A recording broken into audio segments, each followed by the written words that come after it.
What is R value? You were going to answer. I don't want to answer the question. I'll go.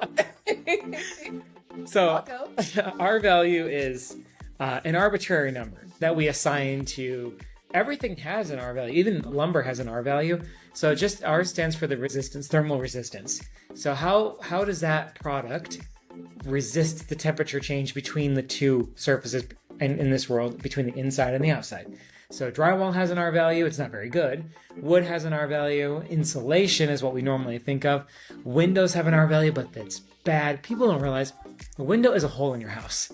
It is. No matter how you cut it, no matter how much argon you put in there, and no matter how much, how great of reflective, broken, it's thermally broken, and the reflective value and the U value, all those things are ultimately just ways to mitigate the fact that it's a gigantic piece of Swiss cheese in your house.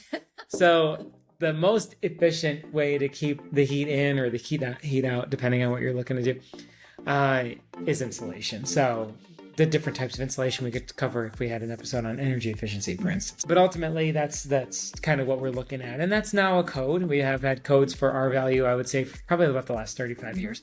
There's been a push for energy efficiency. And of course, we generally have going, we're tending towards more energy efficient and higher R values in certain things. And certain products have different R values. Cellulose has a different R value than that. And blown in spray foam has a different R value than cellulose and so on.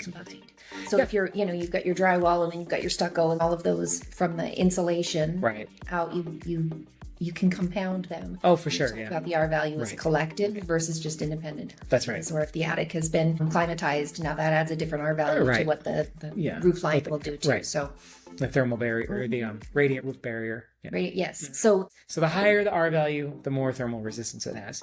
And there's certain factors, and we're not going to get into an insulation episode on insulation because that would put even me to sleep. Not nearly enough history on it. The distance, the thickness of the wall too. You're only going to get so much R value with a 2x4 wall versus 2x6 versus 2x8 versus 2x12. So there's ultimately a great insulator is distance.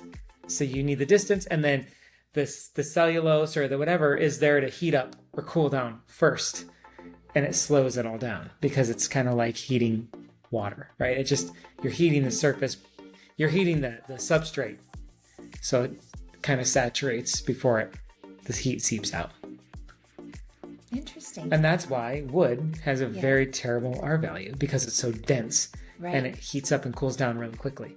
Cinder blocks don't have good R value. Mm-hmm. If you fill them. If you keep them open, they're still going to have. Right. But they're also too dense at the same time. So they're dense, so they radiate a lot of heat through them. And then they're hollow, too. If you put concrete in the center of them, it becomes too dense? Now they're too dense. Yeah. Yeah. Interesting. So it's a fine line. So air and distance is a great way to increase your R value. That's why windows are so terrible. First of all, it's glass. And secondly, it's that thin. Even double pane windows are that thin. So you don't have enough. And that's why they put argon glass in there. Argon heats up slower. Right. So it slows down that heat transfer. On the roof, if you're putting tile in, all of those penetrations become, affect the R value. A way for heat to escape or a way for heat to come in. Yeah. That's a good one. R value. All right. R value is a word you'll hear in the building world. Now you know. Thermal resistance. Now you know. Yeah.